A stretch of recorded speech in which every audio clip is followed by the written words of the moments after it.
Number 1, ఈ రోజున మనం భూములు కొనుక్కోవాలి అంటే మన దస్తావేజు మనం రాసుకోవడానికి వీలు లేదు. కంప్యూటర్ ఒక కాపీ ఇస్తుంది, అలానే నింపాలి. దానివల్ల చాలా చిక్కులు వస్తున్నాయి. మొన్న కలెక్టర్ల కాన్ఫరెన్స్లో కూడా గౌరవ ముఖ్యమంత్రి గారు చెప్పారు, దానివల్ల చాలా తిప్పలు ఉన్నాయి. మన డాక్యుమెంట్ మనం రాసుకునేటట్టు ఉండాలి, దాంట్లో టైటిల్ చరిత్ర అంతా రాసుకునే వెసులుబాటు ఉండాలి.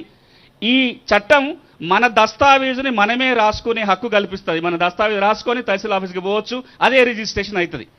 ఇక రెండోది, ఒక విప్లవాత్మకమైన మార్పుకి ఈ భూభారతి చట్టం అంకురార్పణ ఏం చేస్తుందంటే, మనం ఇప్పుడు ఇండ్ల ప్లాట్లు కొనుక్కోవడానికి పోయినప్పుడు దస్తావేజుకి వెనకాల పటం ఉంటుంది. మనం ఒక రఫ్ మ్యాప్ తయారు చేసుకొని దిక్కులు రాసుకుంటాం. మరి వ్యవసాయ భూములకు ఎందుకు ఉండొద్దు? అది ఉంటే ఏం భూమి కొంటున్నామో తెలుస్తుంది కదా. దానికి ఒక మంచి వ్యవస్థ వారు తీసుకొస్తున్నది ఏంటంటే, పక్కన కర్ణాటక రాష్ట్రంలో ఉన్నట్టుగా లైసెన్స్డ్ సర్వేయర్ల వ్యవస్థ రాబోతుంది. మనం భూములు అమ్మకాలు కొనుగోలు చేసే ముందే ఒక లైసెన్స్ సర్వేయర్ దగ్గరికి వెళ్ళి ఒక పటం తయారు చేసుకొని దాన్ని మనం దస్తావేజుతో పాటు సబ్మిట్ చేయాల్సి ఉంటుంది. గెట్టు తగాదాలు రాకుండా, డబుల్ రిజిస్ట్రేషన్ రాకుండా ఇది కాపాడుతుంది. కానీ ఇక్కడ ఒక క్లారిఫికేషన్ ఏంటంటే, ఇది ఈ రోజే అమలుకి రావట్లా. అది అమలుకి రావాలంటే లైసెన్స్ సర్వేలు కావాలి, వ్యవస్థ కావాలి. వారు ఆ వైపున ప్రయత్నం చేస్తున్నారు. ఆ వ్యవస్థ రాగానే ఈ మార్పు కూడా వస్తుంది. ఇది మనం భూములు కొనే విషయం వచ్చి. ఇక మనకు వారసత్వంగా భూమి వస్తే ఎట్లా? ఇప్పుడు ఏం జరుగుతుంది? వారసత్వంగా భూమి వస్తే మనం మళ్ళా పోయి స్లాట్ బుక్ చేసుకుంటున్నాము, ఒక స్టేట్మెంట్ అడుగుతున్నారు, ఏ విచారణ లేకుండానే పాస్బుక్లు వచ్చేస్తున్నాయి. చాలా సంతోషపడుతున్నాం.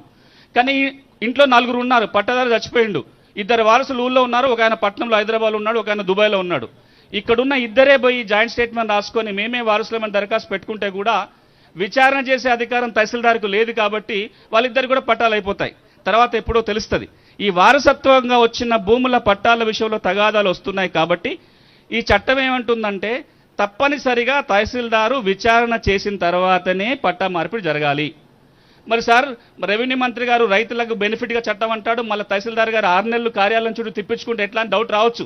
నేను దరఖాస్తు పెట్టినా తహసీల్దార్ బిజీగా ఉన్నాడు, 6 నెలలు పడుతుందంటే, చట్టం ఏం చెప్తుందంటే తహసీల్దార్ ఈ మొత్తం ప్రక్రియని 30 రోజుల్లోగా పూర్తి చేయాలి. 30 రోజులు చేయకపోతే ఏమైతే సార్, తహసీల్దార్ గురేస్తారా? కాదు. 31వ రోజు కంప్యూటర్లోనే ఆటోమేటిక్గా మ్యూటేషన్ జరిగిపోతుంది.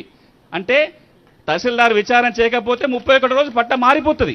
ఆ తర్వాత మంత్రి గారు అడుగుతారు, ఎందుకు పలానా మండలంలో గిన్నె ఎందుకు ఆటోమేటేషన్ జరుగుతుందని అడిగితే సిస్టమ్ సెట్ కావడానికి అవకాశం ఉంటుంది.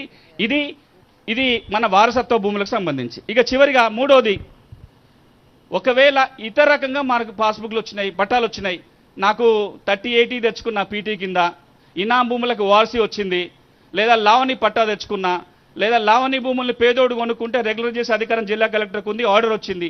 ఇవేవి ఇప్పుడు ధరణికి ఎక్కట్లేదు. ఎందుకు అంటే మార్గం లేదు. ఇప్పుడు సెక్షన్ 8 ఏం చెప్తుందంటే, మనకి ఎట్లా